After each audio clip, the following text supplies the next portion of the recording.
78 मुर्दे इंसान जिंदा हो गए। उनको बोलते बातें करते देखो, भारत की पहली बोलती फिल्म आलम आरा।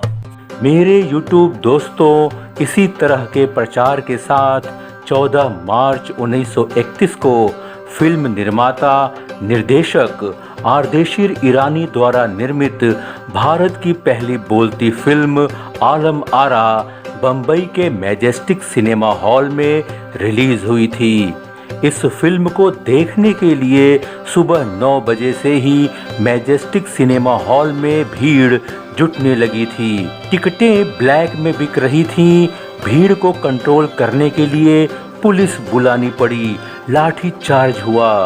शाम 3 बजे भारत की पहली बोलती फिल्म आलम आरा का शो शुरू हुआ। फिल्म आलम आरा का शो शुरू हो उससे पहले मेरे चैनल को सब्सक्राइब कर लीजिए।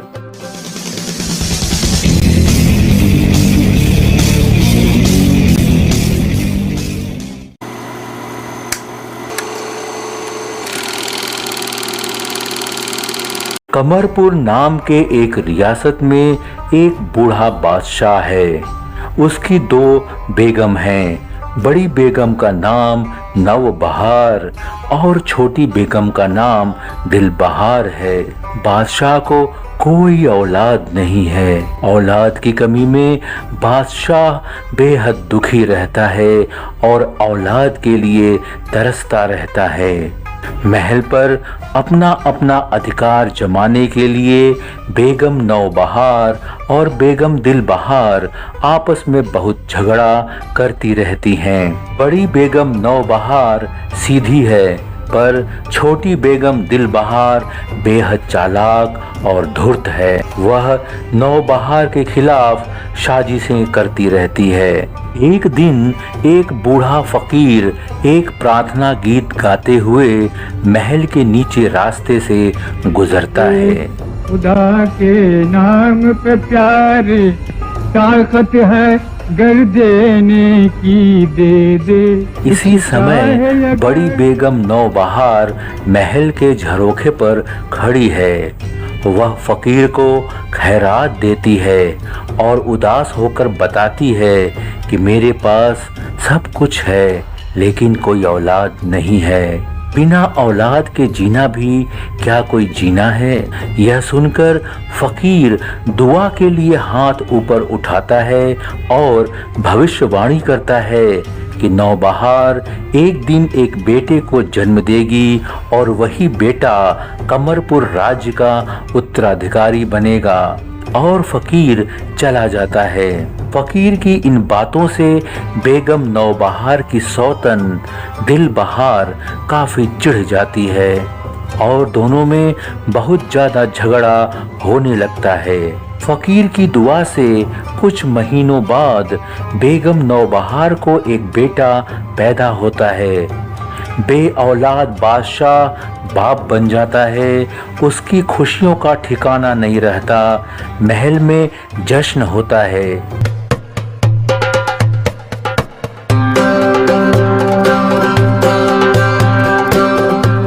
बादशाह अपने बेटे का नाम शहजादा कंवर रखता है, पर बादशाह की छोटी और दुष्ट बेगम दिलबहार इसे अपनी हार समझती है और शहजादे कंवर को मारने की साजिश बनाती है।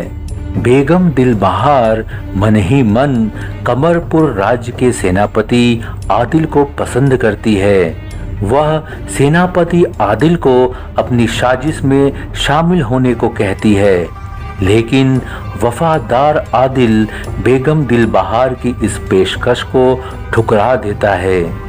गुस्से में आकर बेगम दिलबहार सेनापति आदिल से बदला लेने की साजिश करती है और बादशाह से यह झूठ कहती है कि आदिल की नीयत खराब है। वह उस पर बुरी नजर रखता है, उसकी इज्जत लूटना चाहता है। बादशाह बेगम दिलबहार की झूठी बातों में आ जाता है और अपने सेनापति आदिल पर काफी गुस्सा होता है। वह आदिल को गिरफ्तार करवा के कैद खाने में डलवा देता है। मक्कार दिलबहार के चेहरे पर मुस्कान आ जाती है। इतना ही नहीं, अपनी बेगम दिलबहार के कहने पर बादशाह आदिल के परिवार को बर्बाद करने के लिए आदिल की गर्भवती बीबी मेहर निगार को भी महल से निकालकर जंगल में भिजवा देता है। जंगल में एक बंजारा शिकारी असलम हिरनों का शिकार कर रहा होता है। वह एक हिरनी पर तीर छोड़ता है, पर वह हिरनी भाग जाती है और वह तीर गर्भवती मेहर निगार को लग जाती है। मेहर निगार घायल हो जाती है।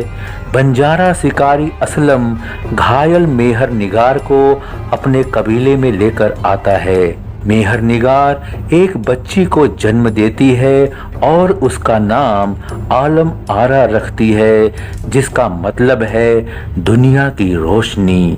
मेहर निगार एक ताबीज निकालकर बंजारा शिकारी असलम को देती है और यह कहती है कि जब मेरी बच्ची बड़ी हो जाए तो यह ताबीज उसे पढ़कर सुनाना और बताना कि यह किसकी बेटी है। यह कहकर घायल मेहर निगार इस जहां से सदा के लिए रुखसत हो जाती है। बंजारा शिकारी असलम बच्ची आलम आरा को पालने लगता है। उधर शहजादे कंवर के जन्म के बाद वह बूढ़ा फकीर महल में फिर आता है। वह शहजादे कंवर की माँ बेगम नौबहार को बताता है कि महल के पास जो झील है उसमें एक मछली है। मछली के पेट में हीरों का एक हार है। उस हार में ही शहजादे कंवर की जान है। शहजादा कंवर जिस दिन 18 साल का हो जाएगा उस दिन झील में वह मछली नजर आएगी। वह मछली उसी दिन मर जाएगी। उस मछली को खोजकर उसके पेट से वो हार निकालकर शहजादे कंवर को पहना देना। अगर ऐसा नहीं हुआ तो अपने 18वें जन्मदिन के दिन ही शहजादा मर जाएगा। ध्यान रहे कोई दूसरा उस हार को छू न पाए। राज की यह बात बादशाह की छोटी बेगम दिलबहार को पता चल जाती है। समय बीतता है। शहजादा कंवर 18 साल का खूबसूरत जवान हो जाता है। महल में जश्न होता है और बादशाह शहजादे कंवर को अपना उत्तराधिकारी बना देता है। शहजादे कंवर की माँ बेगम नौबहार को फकीर की वो बात याद आती है। वह महल के नौकरों को झील से उस मछली को खोजकर वह हार निकालने का हुक्म देती है। लेकिन इससे पहले ही छोटी बेगम दिलबहार साजिश करती है और जब सब लोग जश्न के माहौल में डूबे रहते हैं तो वह उस मरी मछली के पेट से असली हार निकालकर अपने कब्जे में कर लेती है और उसकी जगह मछली के पेट में नकली हार रख देती है। इस साजिश से बेखबर शहजादे कंवर की माँ बेगम नौबहार को मछली के पेट से नकली हार मिलता है। जैसे ही वह नकली हार शहजादे कंवर के गले में पहनाया जाता है, शहजादा कंवर बेहोश होकर गिर जाता है और उधर अपने कमरे में बेगम दिलबहार उस असली हार को खुद पहन लेती है। शहजादे कंवर के बेहोश होने से पूरे महल में मातम छा जाता है। परिवार वाले शहजादे कंवर को एक पलंग पर लिटा देते हैं और बादशाह उस बूढ़े फकीर की तलाश करवाता है। उधर बंजारों की बस्ती में बंजारा शिकारी असलम के यहाँ पल रही बच्ची आलम आरा भी जवान और बला की खूबसूरत हो जाती है। बंजारों की बस्ती में जश्न होता है। बंजारा शिकारी असलम आलम आरा के गले में बंधी ताबीज को खोलकर सबके सामने उसे पढ़ता है। इससे यह पता चलता है कि आलम आरा कमरपुर राज्य के सेनापति आदिल की बेटी है और बेगम दिलबहार की साजिश के कारण उसके अब्बा आदिल को बादशाह ने कैद खाने में डलवा दिया और उसकी माँ को जंगल भिजवा दिया था। आलम आरा ये बातें सुनकर बेहद गमज़दा हो जाती है और तड़प कर कसम खाती है कि वो अपने अब्बा आदिल को कैद खाने से रिहा कराएगी। उधर महल में दुष्ट और मक्कार बेगम दिलबहार अपने कब्जे में रखे असली हार को रात को सोते समय अपने गले से जैसे ही उतार कर रख देती है, पलंग पर बेहोश शहजादा कंवर को होश आने लगता है और सारी रात वह पूरे होशो हवास में रहता है। लेकिन जैसे ही सुबह होते बेगम दिलबहार उस हार को अपने गले में पहनती है, शहजादा कंवर फिर से बेहोश हो जाता है। एक रात आलम आरा अपने अब्बा आदिल को कैद खाने से आज़ाद करवाने के लिए महल की ओर चल पड़ती है। रास्ते में उसे वही बूढ़ा फकीर मिलता है। फकीर कहता है, बेटी तुम जिस महल की ओर जा रही हो उसी महल के शहजादे से तेरा ब्याह होगा। फकीर की दुआ लेकर आलम आरा महल की ओर आगे बढ़ती है और चुपके से महल में दाखिल हो जाती है।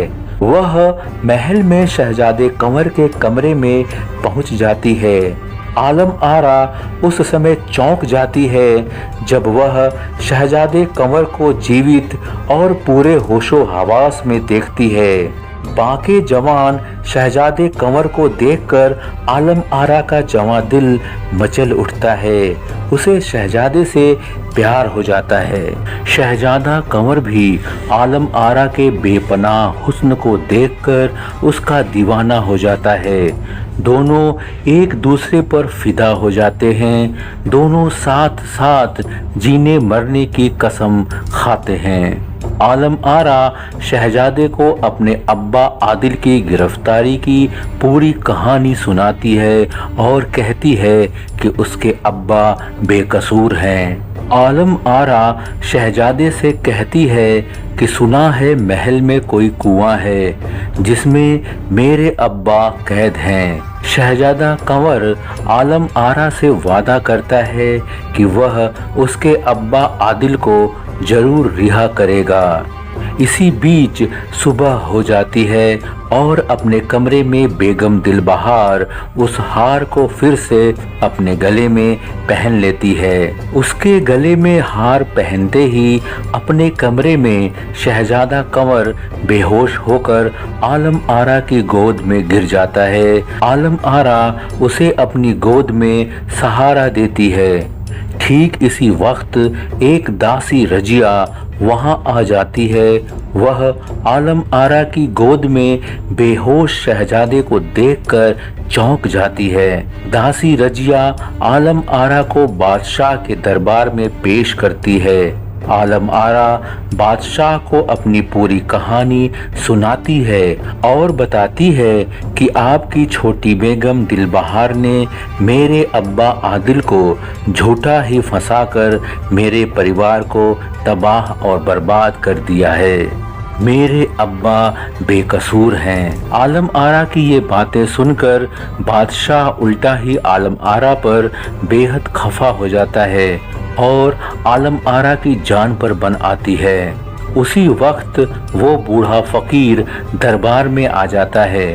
फकीर बादशाह को बताता है कि आपके शहजादे कंवर के गले में जो हार है वो नकली है और इसी वजह से वो बेहोश रहता है। असली हार आपके ही महल में किसी और के कब्जे में है। उधर बेगम दिलबहार कैद खाने में आदिल के पास आती है और कहती है, हमसे प्यार करो। आदिल कहता है, धिक्कार है तुम पर, कैसी औरत हो तुम। आदिल की ये बातें सुनकर दिलबहार गुस्से में आदिल पर खंजर से वार करती है। तभी वहां बंजारा शिकारी असलम आ जाता है और वह दिलबहार का हाथ पकड़कर आदिल की जान बचा देता है। तभी सभी लोग वहां आ जाते हैं। हर किसी को बेगम दिलबहार की साजिशों के बारे में पता चल जाता है। दुष्ट बेगम दिलबहार की साजिशों का पर्दाफाश हो जाता है। बादशाह को अपने किए पर बहुत अफसोस होता है। वह पास खड़ी दिलबहार के गले में खंजर से वार करता है, जिससे वह हार उसके गले से निकल जाता है। दिलबहार के गले से हार निकलते ही बेहोश शहजादा कंवर होश में आ जाता है। असली हार उसे पहना दिया जाता है। बादशाह अपने बेटे को जिंदा देखकर बेहद खुश होता है और उसे गले से लगा लेता है। दुष्ट बेगम दिलबहार को उसके किए की सजा मिल जाती है। बादशाह अपने सेनापति आदिल को कैद खाने से रिहा कर देता है। बूढ़े फकीर के सामने शहजादा कंवर और आलम आरा ब्याह करके एक साथ खुशी खुशी रहने का फैसला करते हैं। भारत की पहली बोलती फिल्म आलम आरा की हैप्पी एंडिंग हो जाती है। मेरे YouTube दोस्तों, भारत की पहली बोलती फिल्म आलम आरा का कोई प्रिंट आज उपलब्ध नहीं है।